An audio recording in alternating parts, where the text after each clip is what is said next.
1956 সালে অ্যামাজন জঙ্গলের গহীনে ঘটে যায় পৃথিবীর অন্যতম এক রোমহর্ষক কাহিনী। 5 জন খ্রিস্টান মিশনারি অ্যামাজনের কিছু জঙ্গলিদের খুঁজে পায় এবং তাদের সাথে যোগাযোগ করতে চায়, কিন্তু সেই জঙ্গলিরা ছিল অত্যন্ত হিংস্র। তারা জানতই না পৃথিবীতে অন্য কোনো মানুষের বসবাস আছে। তারা সেই 5 জন মিশনারিদের দেখে ভয় পেয়ে যায় এবং শত্রু ভেবে তাদেরকে হত্যা করে। বন্ধুরা, আজকের এই ভিডিওর শেষের দিকে এই ঘটনাটি নিয়ে আপনাদের আশ্চর্যজনক কিছু তথ্য জানাবো। তার আগে সেই জঙ্গলি জাতি সম্পর্কে আপনাদের বোঝা দরকার, জানা দরকার তাদের জীবনযাত্রা, তারা কিভাবে বেঁচে থাকে, আর আপনাদের দেখাবো তাদের প্রিয় খাবার বানর শিকার থেকে শুরু করে কিভাবে খাবার প্লেটে আসে। আপনি এমন অনুভব করবেন যেন মনে হবে শিকারটি আপনি নিজেই করছেন। চলুন তাহলে আমরা ডুব দেই অ্যামাজনের গহীন জঙ্গলে, আর আমাদের চ্যানেলটি সাবস্ক্রাইব করে নিন যেন আপনার এই পৃথিবীকে জানার জ্ঞান আরো বৃদ্ধিতে আমরা সহায়তা করতে পারি। আমাদের এই আধুনিক পৃথিবীতে যেখানে ইন্টারনেট, মোবাইল, গাড়ি আর আলো ঝলমলে শহরের কোলাহল প্রতিনিয়ত বাড়ছে, সেই দুনিয়া থেকে বহু বহু দূরে অ্যামাজনের ঘন জঙ্গলের মধ্যে এক গোষ্ঠী বসবাস করে, যাদের নাম ওয়ারানি। এই গোষ্ঠী কোনো গন্তব্যে ছুটে চলা সভ্যতার অংশ নয়। এরা প্রকৃতির সঙ্গে এমন ভাবে মিশে আছে যেন গাছের পাতায় লেখা তাদের জীবনচিত্র। ইকুয়েডরের অ্যামাজন রেইন ফরেস্টে অবস্থিত অরেলোনা এবং পাস্তাজা নামক 2টি প্রদেশে ওয়ারানিদের দেখা মেলে। তাদের ভাষায় নিজেদের নাম ওয়াডনি বা ওয়াডা, যার অর্থ মানুষ। শুধু মানুষ না, প্রকৃত অর্থে প্রকৃতির সন্তান। ধারণা করা হয় এই গোষ্ঠীর সংখ্যা বর্তমানে 4000 জনের মতো। কিন্তু 1950 দশকের আগে এই গোষ্ঠীর কেউ বাইরের জগৎ দেখেনি। তাদের ছিল না কোনো শহর, রাস্তা, হাসপাতাল কিংবা স্কুলের অস্তিত্ব। জঙ্গলের ছায়া আর নদীর জলেই ছিল তাদের সব শৈশব, যৌবন আর বৃদ্ধ বয়স। তাদের প্রথম পরিচয় হয় বাহিরের দুনিয়ার সঙ্গে, যেটি কোনো বন্ধুত্বের গল্প নয়, বরং ইতিহাসের এক রক্তাক্ত অধ্যায়। এই ঘটনা দুনিয়া কাঁপিয়ে দেয়, কিন্তু এখানেই শেষ নয়। এই ঘটনাই পরবর্তীতে তৈরি করে পরিবর্তনের শুরু, যা আমরা পরে আলোচনা করব। ওয়ারানি জাতের জীবন যেন এক চলন্ত বন, কিন্তু এখানে ঘড়ির কাঁটা চলে না। এখানে সময় মাপা হয় সূর্যের ওঠানামা, নদীর জলের স্রোতে আর পাতার নড়াচড়ায়। ওয়ারানিদের বসতিগুলো গড়ে উঠেছে অ্যামাজনের গভীরে, এমন স্থানে যেখানে বাইরের জগৎ কখনো পা রাখেনি। তারা একত্রে বাস করে নেমো নামে পরিচিত ছোট ছোট গোষ্ঠীতে। প্রতিটি নেমো হলো এক একটি সম্প্রদায়, পরিবার, আত্মীয় স্বজন, বন্ধু আর জীবনের নানা অভিজ্ঞতায় গড়া এক বিশ্বাসের বলয়। তাদের বাড়ি তথাকথিত আধুনিক দালান নয়, বরং গাছের কাণ্ড, বাঁশ এবং পাতার ছাউনিতে তৈরি খোলা ঘর। ঘরের চারপাশে দেয়াল থাকে না, কারণ এই জাতের কাছে প্রকৃতি দেয়াল, প্রকৃতি ছাদ আর বাতাসি জানালা। তাদের জীবন পুরোপুরি নির্ভর করে প্রকৃতির উপর। খাদ্য, পানি, ঔষধ সবই জঙ্গলের মধ্যে। তারা শিকার করে, কিন্তু সেটি শুধুই পেটের জন্য। কোনোদিন কিছু না পেলে তারা ক্ষুধা নিয়ে অপেক্ষা করে, কিন্তু কখনো অতিরিক্ত মেরে জঙ্গলের ভারসাম্য নষ্ট করে না। তাদের প্রধান অস্ত্র একটি দীর্ঘ ব্লোগান।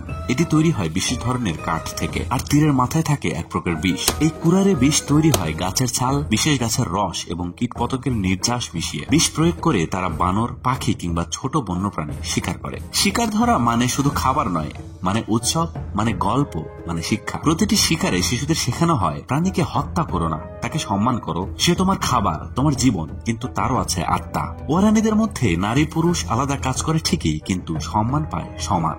নারীরা ফলমূল সংগ্রহ করে, খাবার প্রস্তুত করে, শিশুদের যত্ন নেয়। পুরুষেরা যায় শিকারে, বন কাটে, বাড়ি তৈরি করে। তবে সবচেয়ে গুরুত্বপূর্ণ কাজ একটি গোষ্ঠীকে একসঙ্গে রাখা। এটি সবাই মিলে করে। শিশুরা ছোট থেকেই শিখে গাছে ওঠা, নদীতে সাঁতার কাটা, গুলতি ছোড়া, গাছ চেনা, প্রাণী শনাক্ত করা। তাদের নেই কোনো স্কুল, কিন্তু তাদের শিক্ষা হয় গাছের নিচে, নদীর তীরে হাঁটতে হাঁটতে কিংবা আগুনের পাশে বয়োজ্যেষ্ঠদের গল্প শুনে। ওয়ারানিদের কাছে ঘর মানে শুধু থাকার জায়গা না, ঘর মানে পরিবার, সুরক্ষা, আত্মিক শান্তি। আর এই জীবনযাত্রা যেটা আমাদের কাছে কষ্টসাধ্য বা আদিম মনে হয়, তাদের কাছে সেটাই সুখ, সেটাই বেঁচে থাকার মানে। ওয়ারানি জাতির ভাষা এক রহস্যময় সুরেলা ধ্বনি, যার নাম ওয়াওটেরেডো। এই ভাষা কোনো লিখিত রূপে জন্ম নেয়নি। নেই কোনো বই, কোনো ব্যাকরণ গ্রন্থ, কোনো অভিধান, শুধুই কণ্ঠস্বরের মধ্য দিয়ে জীবন্ত। ওয়াওটেরেডো ভাষায় এমন কিছু শব্দ রয়েছে যার কোনো ইংরেজি বা অন্য ভাষায় সরাসরি অনুবাদ নেই। যেমন মিমি আইমো ওমে ওয়েনে মানে হলো আমি একটি শিশু, কিন্তু আমি এই পৃথিবীর বন্ধু, জল ও গাছেরও। এই ভাষা শুধু যোগাযোগের জন্য না, এই ভাষা দিয়ে ওয়ারানিরা প্রকৃতির সঙ্গে কথা বলে, নদীর স্রোত বোঝে, বাতাসের ইঙ্গিত পড়ে। তারা শিখে গল্প শুনে। এক একটা গল্পে থাকে বেঁচে থাকার কৌশল, পুরনো অভিজ্ঞতা বা কোনো মহাবিপদের স্মৃতি। বুড়োরা সন্ধ্যায় আগুনের পাশে বসে শিশুরা ও তরুণদের শোনায় তাদের পূর্বপুরুষদের কথা, যেভাবে তারা প্রথম শিকার শিখেছিল, কোন গাছের পাতা জ্বর সারায়, কোন পোকা কামড়ালে মৃত্যু ঘটে। ওয়ারানিদের শিক্ষা ব্যবস্থা আমাদের স্কুল বা কলেজের মতো নয়। তাদের প্রতিটি দিনই এক একটা ক্লাস। নদীতে ভেসে যাওয়া গাছের দিকে তাকিয়ে তারা শেখে ভেসে থাকার মন্ত্র। পাখির ডাক শুনে বোঝে কোন মৌসুম আসছে। জঙ্গলের স্তব্ধতা দেখেই তারা বুঝে ফেলে পেছনে হয়তো কোনো বাঘ লুকিয়ে আছে। তাদের চোখ প্রকৃতির একটি উন্মুক্ত পাঠশালা। আর প্রতিটি শিশু শিক্ষার্থী নয়, বরং অন্বেষক। তারা শেখে, দেখে, বোঝে অভিজ্ঞতার মধ্য দিয়ে। ভুল করেও শিখে, পড়ে গিয়েও আবার উঠে দাঁড়িয়ে। তাদের কাছে জ্ঞান মানে কেবল তথ্য না, জ্ঞান মানে জীবন, জ্ঞান মানে নিজেকে ও পরিবেশকে বোঝা। তাই ওয়ারানিদের ভাষা ও জ্ঞান আমাদের কাছে যতটাই ভিন্ন ততটাই মূল্যবান। আমরা যেখানে খাবারের জন্য বাজারে যাই, রেস্তোরাঁয় ঢুকি কিংবা মোবাইলে অ্যাপ দিয়ে অর্ডার দেই, ওয়ারানিদের কাছে খাবার মানে একবারে ভিন্ন এক জগৎ। তাদের কাছে খাবার আসে বন থেকে, নদী থেকে, আকাশ থেকে। তারা যা খায় তা নিজের হাতে সংগ্রহ করে। ফ্রিজ, কোনো প্যাকেটজাত খাবার, কোনো কৃত্রিমতা নেই। ওয়ারানিদের খাদ্য তালিকা একেবারে প্রকৃতির ভাষায় লেখা। তারা শিকার করে বনজ প্রাণী, বিশেষ করে বানর, তাপির, পাখি আর ছোট ছোট স্তন্যপায়ী। প্রতিটি শিকার মানে জীবনের প্রয়োজন, কোনো বিনোদন নয়। শিকারের আগে ওয়ারেনেরা নীরব থাকে, জঙ্গলের শব্দ শোনে, বাতাসের গন্ধ নেয়, প্রাণীদের আচরণ দেখে। তাদের চোখ ট্রেন্ড স্নাইপারের মতো এক পাতার দুলনি থেকেও তারা শিকারের উপস্থিতি বুঝতে পারে। তবে ওয়ারেনেরা কেবল মাংসাশী নয়, তারা বন থেকে সংগ্রহ করে নানা রকম ফল, বাদাম, শিকড় ও কন্দজাত উদ্ভিদ। তাদের প্রিয় খাবারের মধ্যে রয়েছে চিচা নামক এক ধরনের পানীয়। তারা মাছ ধরে নদী থেকে, তবে মাছ ধরাও এক ধরনের শিল্প। তারা কোনো জাল ব্যবহার করে না। প্রয়োজনে বিশেষ গাছের রস পানিতে ছড়িয়ে দেয়, যা মাছকে অজ্ঞান করে দেয়, আর তারপর সহজেই ধরা যায়। ওয়ারানিদের কাছে খাবার শুধুই পেট ভরানোর বিষয় নয়, প্রতিটি খাবারের সঙ্গে জড়িয়ে থাকে কৃতজ্ঞতা। কারণ তারা বিশ্বাস করে প্রকৃতি যদি দেয়, তার প্রতিদান দিতে হয় সম্মান দিয়ে। তারা বাঁচে এমন ভাবে যেন আগামী প্রজন্মের জন্য জঙ্গলটা অক্ষত থাকে। আজকের আধুনিক সমাজ যখন প্লাস্টিক, প্রিজারভেটিভ আর ভোগে ডুবে যাচ্ছে, ওয়ারানিরা তখন প্রকৃতির ভাষায় কথা বলে, মাটির গন্ধে জীবন খুঁজে নেয়।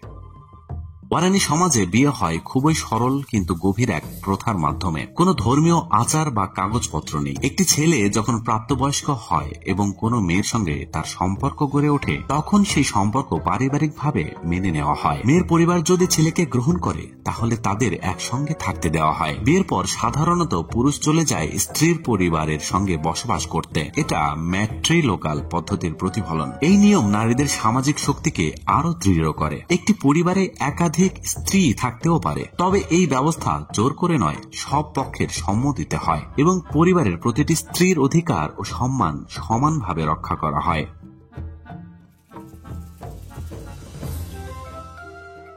এখন আপনাদেরকে কিভাবে তারা একটি বানর শিকার করে তা বিস্তারিত দেখাবো। আপনি যদি মনোযোগ দিয়ে দেখেন, আপনার মনে হবে যেন শিকারটি আপনি নিজেই করছেন, তাদের সঙ্গেই রয়েছেন।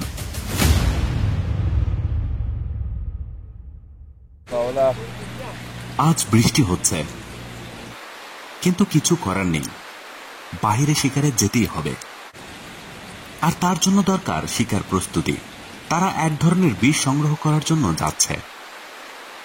এক ধরনের গাছের ছাল থেকে এই বিষ সংগ্রহ করা হয়। তারা সেগুলো সংগ্রহ করে নিয়ে গ্রামে গিয়ে বিষ প্রস্তুত করবে।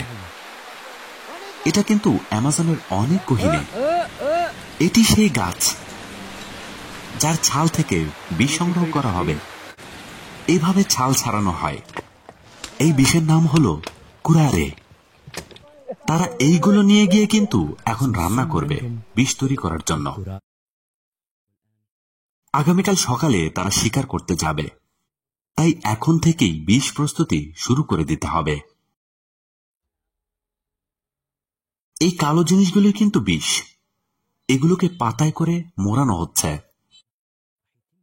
তারা এখন এটিকে ফিল্টার করছে। চুয়ে চুয়ে একদম ছাকা বিষ বেরোচ্ছে।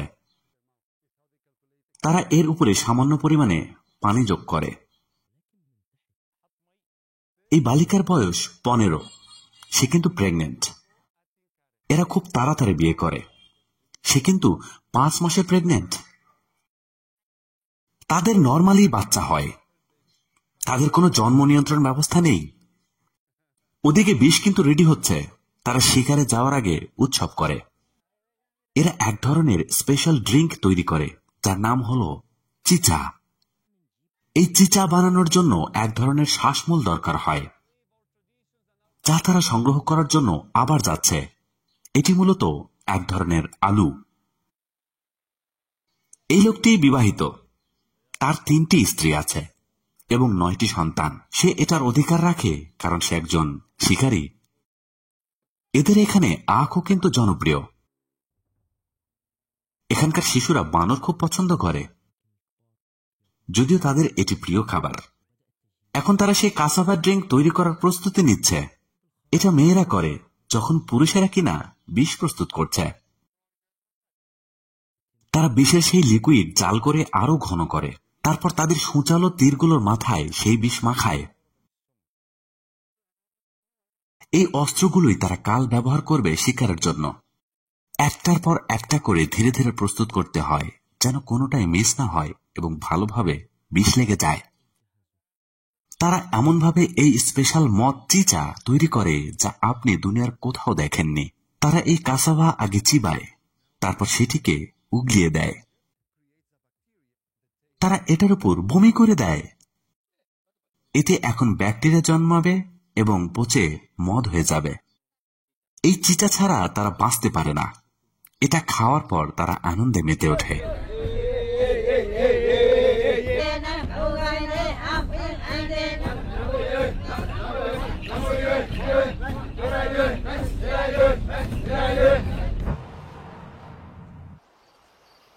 তারা আজ শিকারে যাচ্ছে। অ্যামাজনের আঁকাবাঁকা নদীতে নৌকা বয়ে চলেছে শিকারের খোঁজে। বানর খোঁজাখুঁজি চলছে। তারা বানরের মতো শব্দ করলে বানর ভুল করে সেই শব্দের সাড়া দিয়ে ফেলে। তারা খুব মনোযোগ দিয়ে কান পেতে শুনতে থাকে। বানরের ডাক শুনে তারা সেদিকে এগোতে থাকে। এটা এক ধরনের ব্লোগান। এটাই সেই ব্লোগান। তারা বানরের ডাক অনুসরণ করে এগিয়ে যাচ্ছে। এখানে বানর পাওয়া গেছে। এখন তারা এটিকে শিকার করবে।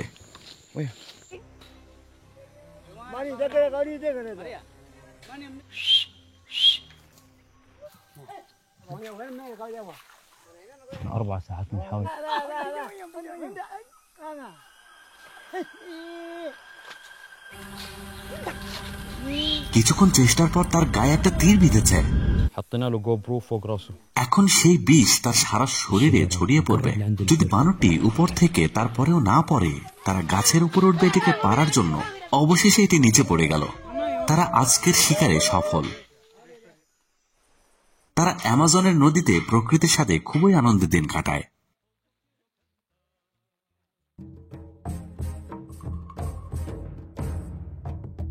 এখন বানরটিকে রান্না করার সময়। রান্না বলতে আমাদের মতো যে পাতিলে তেল মশলা দেওয়া সেরকমটি নয়, জাস্ট পুড়িয়ে সিদ্ধ করা আর খাওয়া। তারা এটিকে খুব মজা করে খায়।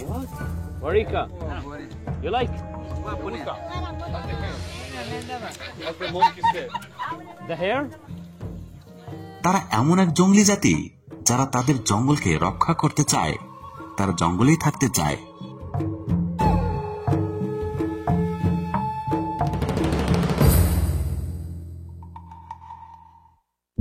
বন্ধুরা, ভিডিওর শুরুতে যে 5 জন মিশনারি হত্যার কথা বলেছিলাম তা কিন্তু এদের বাচ্চাদারাই করেছিল।